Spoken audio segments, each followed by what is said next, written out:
Hello, my name is Dylan with the anime summary. Kisara and the nun get into a standoff and she swings first. The nun fires back with her boot knife and ends up just missing barely.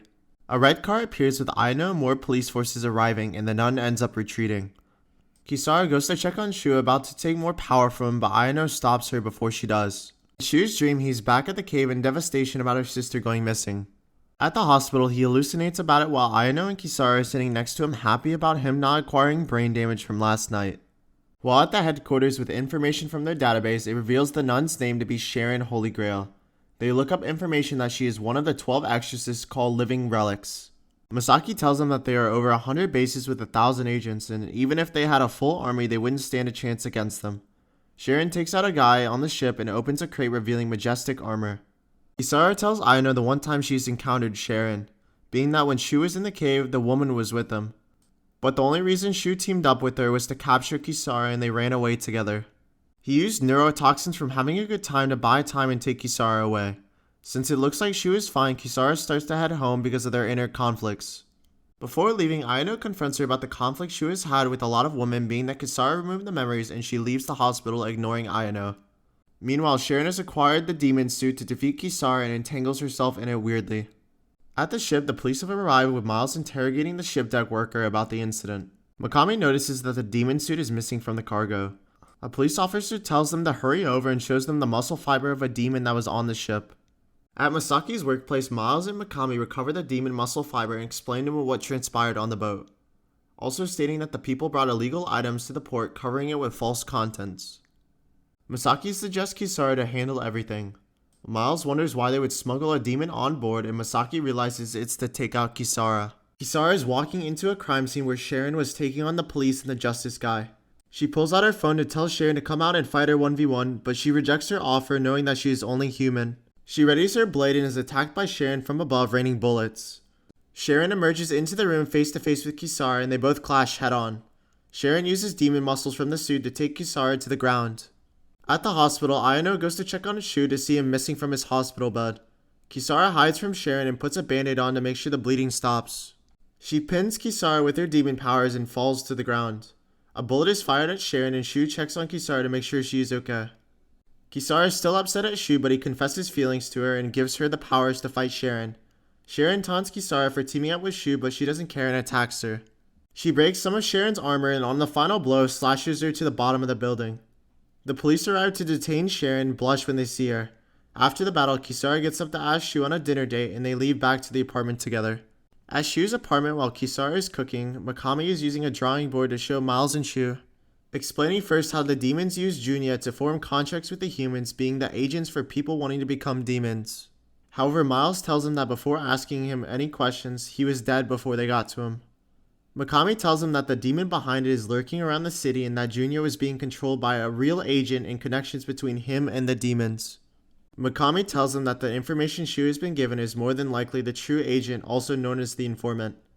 He goes on to also say that there is more than a possibility that there are two traitors in the top tier of the city. Mikami asks Shu how he and the informant got in contact with each other. Shu sits there in confusion and having no recollection of his past about it. Mikami informs the group that he's narrowed down the suspects to 4 on who he thinks the true agent is. While Aino is heading to Shu's apartment, a mysterious black limo leaves the scene. Kisara points to Aino being the main suspect out of jealousy, and she enters the room in anger. Kisara and Aino get into a verbal fight for Shu's love. After Shu enters into a prison to talk to Sharon, he tells her that if she makes any movements that Kisara is waiting outside and will finish the both of them off. She asks what brings him into the prison, and he relays the message that he was watching the interrogation video and wants to know the demon that's in the city. She teases him about a bedtime story he told her and makes fun of the fact that he teamed with the demon. Finally, Sharon reveals the guy is hiding among humans and is controlling the demon hazards, and that it's all information she is giving for free. Back at the police headquarters, Miles tells Mikami that he's leaving for the night and leaves. Mikami thanks him before he leaves for his hard work. While staring at the whiteboard, he concludes that only someone in the higher ranks could be responsible for it. He goes to his laptop and realizes who's behind it. The masked man is lurking behind his room, and Mikami storms out towards the parking lot. Mikami, while in the car, tries calling Shu, but the call is forwarded to voicemail. Shu listens to the voicemail and hears gunshots just before he was going to tell him who it was and drops the phone. He and Kisara arrive at the police headquarters to see Mikami dead in his car. Shu drops to the ground sad about the passing, and they see the masked man running away in the distance. They surround him, and the masked man reveals himself to be Hachisuka, the mayor's son and Kisara's classmate, and Shu knocks him out. After interrogating him, Shu and Kisara follow him to the mayor's headquarters. He shows them the way towards his secret lair where he has multiple cameras and people on standby watching over the city 24/7. Hachisuka makes a vow to Kisara and Shu stating that the barren city will be guaranteed people's freedom and that if anyone causes problems, he will make sure they pay the price. One of his co-workers pulls the footage up before Mikami was killed and clears Hachisuka, being that the suspect is a gray hooded person. At Aino's office, Shu brings her a cup of coffee and thanks her for the hard work. Shu tells her that he's determined to avenge Mikami and find out who is responsible for it. Aino asks if he is okay and tells her that he is fine but wants to find the perpetrator more than anything right now. He tells her to stop the footage, noticing a cop car and realizing who it is. All of Mikami's relatives, friends, and co-workers show up to his funeral to grieve. When Shu is leaving from the funeral, he's stopped by Miles asking to have a meal before heading home. In the car, he tells Shu to be cautious, thinking that since Mikami was a target, he might be one as well. He tells Miles that sometimes he acted a bit foolish for a detective, and Miles informs Shu that he was a soft-hearted and gullible as well.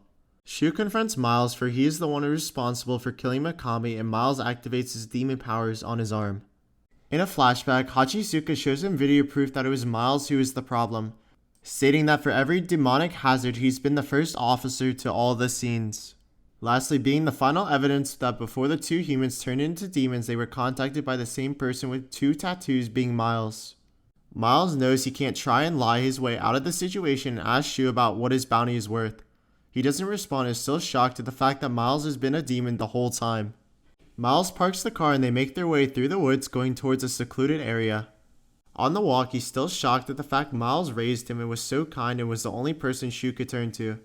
Miles mocks Shu, saying that Mikami was a way better detective and would never be on his level. They have a standoff in the middle of the field while police forces surround them. Before they fight to the death, Shu demands in rage, sadness, and full of emotions to apologize for everyone Miles has killed. Miles laughs and says he has nothing that he regrets and calls him a brat. In front of him, he transforms into a demon ready to attack Shu.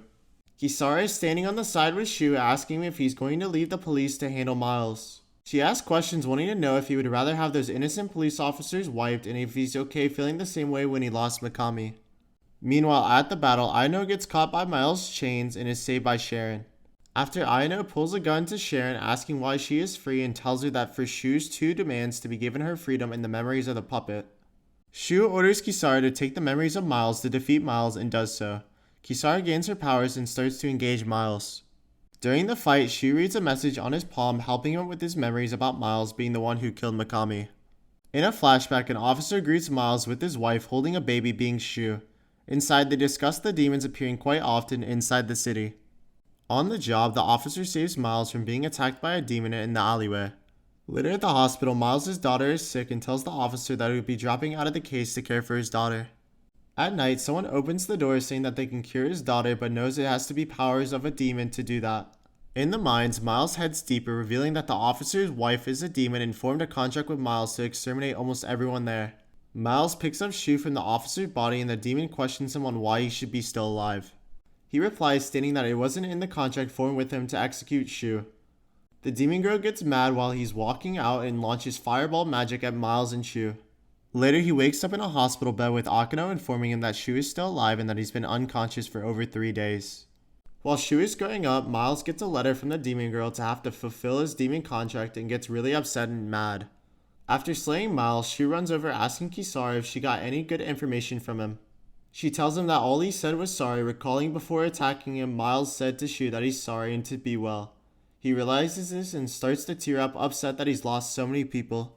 If you guys like what you saw, be sure to subscribe, like the video, and we'll see you in the next video. Hope you guys have a great day.